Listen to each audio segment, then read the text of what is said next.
Bonjour tout le monde, j'espère que vous allez bien. On se retrouve pour le brief du mercredi, c'est ça? Ouais, mercredi. Non, jeudi, wow. Jeudi 17 décembre 2020. Donc, bon, bah, pas joyeux Noël, mais joyeux ATH à tous, hein. Le Bitcoin qui s'affranchit de la dernière résistance, de son sommet historique, bien qu'on l'avait cassé hein, légèrement ici, de quelques micro-dollars. Bon, maintenant c'est chose faite. Cassure des 23 000 dollars en live d'ailleurs. Donc découverte de prix, il n'y a plus de résistance, on pourra parler maintenant que de zones d'extension, donc des niveaux théoriques qui peuvent nous donner des targets de prix. Bitcoin prouve bien qu'il démarre bien un nouveau cycle, il n'y a pas de souci là-dessus. Donc j'ai pas grand chose d'autre à dire, hein. Quels sont les targets? Donc on a premièrement cette target, donc cette petite fenêtre d'extension de cet énorme W ici, entre grosso modo les 20 600 et les 200% qui se trouvent à 24 500 dollars, donc on peut s'attendre à de la consolidation ou non dans cet objectif, enfin dans cette fenêtre ici d'extension. Et si jamais on a la fenêtre d'extension du mouvement entier, donc top, bottom, qui nous target une extension de 168-200% qui donne les prix de 30 250 dollars et 36 655. Je le répète, mais juste ici sur les contrats options, on a un énorme intérêt pour l'expiration du 29 janvier, donc juste ici. 29 janvier 2021, gros niveau d'intérêt sur ce niveau des 36 000 dollars, donc c'est un record d'intérêt sur les options.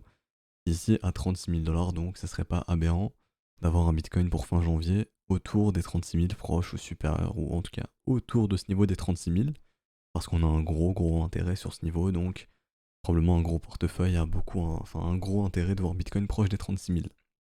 Ça ferait sens dans le sens où rappelez-vous, on en parlait il y a quelques semaines, hein, de la grosse résolution de la contraction sur le momentum qui pouvait annoncer un gros retour de volatilité. Et maintenant, c'est probablement chose faite. Enfin, la volatilité va probablement revenir dans ce marché parce qu'on s'est affranchi de la dernière résistance qui était juste ici, hein. On a consolidé une semaine, 2 semaines, 3 semaines dessous. Quatrième semaine, on casse. Et là, actuellement, on a un bon gros retour de volatilité juste ici. Ça commence à arriver tout doucement. On redessine des beaux W, une petite dynamique haussière sur la volate. Donc, tout simplement, il faudra s'attendre un retour de volatilité, trouver des pics de volatilité comme ça. Donc si on a un Bitcoin qui prend 2000, 3000 dollars par jour, ça serait pas aberrant. Ça serait pas aberrant, tout simplement. Voilà, j'ai plus grand chose d'autre à dire pour le Bitcoin honnêtement, parce que bah, c'est bullish, hein. Nouveau sommet, c'est bullish. Comme on regardait en daily, je vais redescendre du coup en UT. Je vais quitter le weekly. Ici en daily, on avait les vendeurs qui tentaient d'instaurer une dynamique baissière, comme j'avais expliqué. On attendait des boules soit en W pour inverser cette dynamique ou de venir casser le sommet. Bon bah ici ils ont décidé de casser le sommet. Ma chart c'était Bitfinex il me semble pour matérialiser la zone de combat. Voilà juste ici. Les bulls ont gagné, nouveau sommet, les bears se font avaler ici. Poursuivons. Nouveau sommet pour le Bitcoin tout simplement. Bitcoin montre bien qu'il est toujours dans une dynamique qui est haussière. Il y avait un signe de top ici. Les bulls l'ont avalé très rapidement. Signe d'un marché qui est très bullish, hein, tout simplement. D'un point de vue momentum, alors ici on avait une petite divergence baissière, d'ailleurs on avait un momentum qui a été bear. Les bears, enfin les bulls avalent complètement le travail des bears qui a été fait ici en venant péter le sommet de la div. Donc il n'y a plus de divergence baissière ici. Les bulls ont tout avalé, ils sont même en train de piéger tous ces M ici dans un énorme W juste ici, hein. Donc ce qui est très positif pour le Bitcoin. Les bulls pardon, en un claquement de doigts ont récupéré un momentum qui est très bullish. Ensuite, ici en 4 heures, on descend un petit peu les idées. Non, en 1 heure, on avait identifié ici en 4 heures. Donc ça, c'était pas dans le brief de YouTube, c'était avec les élèves, mais une petite zone de combat ici. Bon bah résolu par les bulls, hein, donc explosion haussière. Et pareil, ici on a William qui est dans un état d'enfoncement en 4 heures. Tant qu'on y reste, on ne pas être étonné de voir un Bitcoin qui poursuit sa hausse comme ça, hein, sans trop de soucis. Il n'y a plus de résistance. On est en découverte de prix. Comme j'expliquais aux élèves tout à l'heure, maintenant il va falloir se fier à la capitalisation à mon avis. Comme on l'avait vu, Apple c'est 2100 milliards de capitalisation, le Bitcoin c'est 420 millions grosso modo, enfin 420 milliards pardon. Donc un Bitcoin qui a une capitalisation égale à Apple, c'est un Bitcoin à 110 000 dollars. Est-ce qu'on va aller chercher 110 000? Je n'en sais rien. Mais maintenant c'est un petit peu les seuls repères qu'on a. Regardez les GAFA, les grosses actions, et de se dire, est-ce que Bitcoin a le potentiel d'avoir la même capitalisation boursière que eux? Oui ou non? Si pour vous c'est oui, et ben potentiellement vous pouvez vous donner des objectifs de prix pour le Bitcoin juste avec la capitalisation, tout simplement. Est-ce qu'on a quelconque signe de divergence ici en 4 heures? Non, qui inviterait les bulls à un petit peu à se calmer. Et en 1 heure ici, très faiblement ici, hein. Mais rappelez-vous, tant que William est dans cet état d'enfoncement, il n'y a pas à s'inquiéter, les diffs peuvent s'accumuler. Tant que William reste dans cet état d'enfoncement, ça montre que le mouvement est très fort et ici on est bien dans un mouvement parabolique. Un mouvement parabolique, le mouvement peut s'accélérer et maintenant on va probablement entendre parler de Bitcoin partout, les gens vont se réintéresser au Bitcoin. Donc c'est bon signe, hein, ça peut attirer de nouveaux capitaux, donc une demande, enfin une demande plus conséquente et donc voir le prix du Bitcoin continuer de s'accélérer, de prendre en valeur. En parlant de ça, côté spreads, on a vraiment une explosion ici côté spreads, hein, ce qui montre que la demande est très forte. On peut parler d'un sentiment un petit peu plus prononcé, bon pas aussi prononcé qu'en 2017, hein, on avait des spreads de 3000 $. Ici on a des spreads de 958 $, c'est moins prononcé mais ça allait quand même. On a un sentiment qui est un petit peu appuyé, très optimiste pardon. Et tant qu'on ne verra pas de M sur ces spreads, il n'y aura pas de quoi s'inquiéter, de se dire ok la demande quitte le marché, donc probablement mouvement de consolidation. Pour l'instant non, et le Bitcoin reste pas très fort pour le moment. Et je voulais reparler du dollar, hein. Mais comme on l'avait vu dans un précédent brief, tant que le dollar restera faible comme ceci, depuis que le dollar est faible ici, ça profite énormément au Bitcoin. Et quel est l'asset qui en profite le plus? Bon bah ça saute aux yeux, c'est pas le gold, c'est pas le S&P, c'est pas trop le pétrole, c'est Bitcoin. Et probablement les crypto-monnaies, enfin les altcoins ensuite. En tout cas, le secteur des cryptos est très recherché. En tout cas, dans un premier temps, le Bitcoin est très recherché. Suite à ce dollar qui est très faible, les capitaux naviguent. Si ça quitte le dollar, actuellement c'est sous nos yeux, ça entre massivement dans Bitcoin.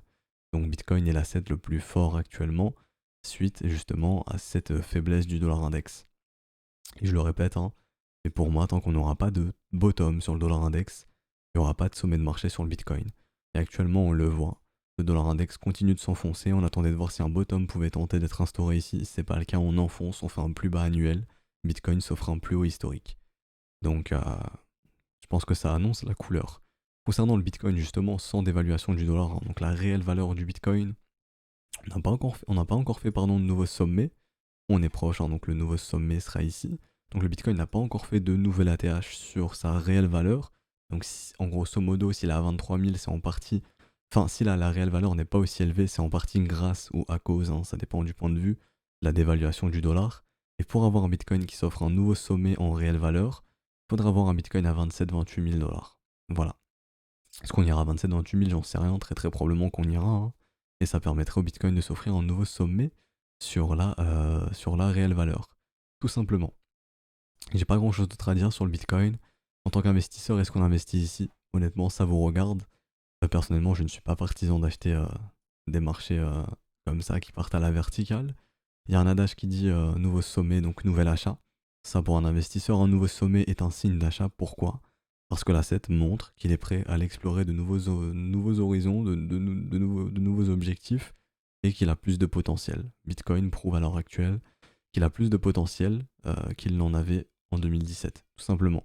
Ici, on prouve bien que Bitcoin a énormément de potentiel, en tout cas plus de potentiel qu'en 2017.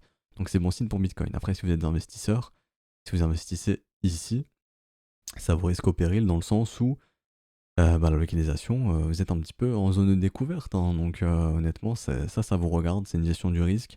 Vous êtes prêt à perdre autant pour gagner tant. Si c'est ok, foncez. Si ce n'est pas ok, regardez peut-être ailleurs, l'herbe sera peut-être plus verte ailleurs. Et donc, on va parler du coup des alts, hein.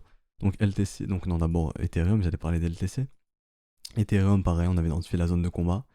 Ça résout à la hausse, on a notre target de continuation qui nous attend un petit peu plus haut dans les 710 $, hein, juste ici. On peut venir la chercher sans trop de problèmes. On est en train de consolider autour du premier arrêt. Si on casse ce premier arrêt, rappelez-vous, on ira probablement faire un tour dans cette zone de rechargement de short, hein. Ça, je peux supprimer, donc dans cette zone de rechargement de short. Et en gros niveau option sur les 960 $ sur Ethereum pour fin décembre, il me semble. Il me semble que c'est ça, hein. Donc je ne sais pas si on sera à 960 $ pour... ça risque d'être compliqué dans les 7 prochains jours. Mais je sais... Pardon, je vais essayer de vous trouver ça, attendez. Alors ici, j'ai que Bitcoin, il me semble. Non, j'ai Ethereum. On va aller chercher l'intérêt sur Ether sur le 25 décembre. Alors ici, gros intérêt sur ce niveau des 640. Bon, on est un peu au-dessus. Prochain gros niveau d'intérêt, c'est ici, 720 $. Donc il y en a beaucoup qui veulent voir un Ether à 720 $ pour cette expiration du 25. Et waouh, ça j'avais pas vu, mais on a un énorme niveau d'intérêt sur ce niveau des 1120 $. Donc est-ce qu'on sera à 1120 $ pour l'expiration du 25? Honnêtement, ça me semble peu probable. Ouais, c'est compliqué, hein, de voir un Ether qui prend Ici, qui prend 86% en quelques jours, ça me paraît compliqué, c'est pas impossible. Je veux pas dire que c'est impossible, mais ça me paraît assez peu probable. Donc le prochain niveau à surveiller côté option, du coup c'est ici, c'est 720. Et grosso modo après c'est 800 $. Donc ça me semble un peu plus réaliste entre 720 et 800 $ pour ici l'expiration du 25 décembre, tout simplement. Et ici est-ce qu'on a un signe de sommet de marché en weekly? Non. Et si on pète ce premier arrêt, le prochain objectif, ça serait potentiellement le ratio doré ici, donc les 913 $. Quand? J'en sais rien, mais c'est probable d'aller chercher ce niveau. Simplement, règle, concept du premier arrêt, quand on casse le premier arrêt, on entre dans un marché en range, donc entre ce point et ce point ici, et tout simplement venir visiter le haut du range est une chose totalement réaliste. Alors, XRP, on est en zone de combat, pas de résolution baissière ni de résolution haussière pour le moment. On est en train de travailler le premier arrêt. Si je passe en weekly, ça va être un petit peu plus. On va mieux le voir, hein. Donc on est en train de travailler ce premier arrêt. Si ce premier arrêt cède, on pourrait faire un petit tour dans la zone de rechargement. Et cette ligne de coup qui s'aligne parfaitement dans cette zone de rechargement serait une excellente localisation pour tout investisseur qui peut être intéressé par XRP. Ensuite, Litecoin, résolution haussière. Donc, que signifie un W sur le premier arrêt? C'est un marché qui est contrôlé par les bulls, ou un mouvement qui est contrôlé par les bulls, hein. Et donc, on peut partir sur des mouvements de continuation. Donc, ici, qui pourrait nous ramener, grosso modo de mémoire, dans les 130 $, si j'ai bonne mémoire, 130, 135, voilà, 133 $. Et potentiellement donner vie à cet énorme W monthly juste ici, hein. Si je passe en monthly, en échelle mensuelle, donc, je cache tout. Donc déjà ici W monthly, hein, il est présent, et dans un énorme W monthly, donc ce qui serait très très bon signe pour LTC, qui annoncerait un nouveau cycle aussi à mon avis, hein. En tout cas une bonne dynamique haussière, et ça permettrait à LTC d'aller visiter de nouveaux sommets peut-être dans les prochains mois, prochaines années. En tout cas je pense qu'LTC a le potentiel de s'offrir de nouveaux sommets, et de ce que je vois actuellement on a un énorme spread entre le spot, je rebondis là-dessus sur Bitcoin, et sur le contrat perpétuel de Binance, donc le funding doit exploser. Bon bah voilà, c'est le cas. Le funding explose, donc on est peut-être... Ok non, ici c'est plus du short quiz. On ira voir ça juste après, c'est vrai que j'ai pas fait d'order flow. Et je reviens sur ce que je disais sur LTC.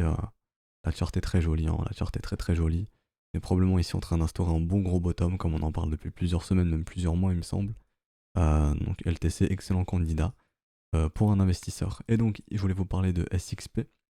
Alors SXP c'est toujours horizontal, ça fait rien, c'est bon signe. Tout petit W ici qui commence à se poser. Certains aimeraient voir d'autres W, voir une résolution haussière de la zone de combat.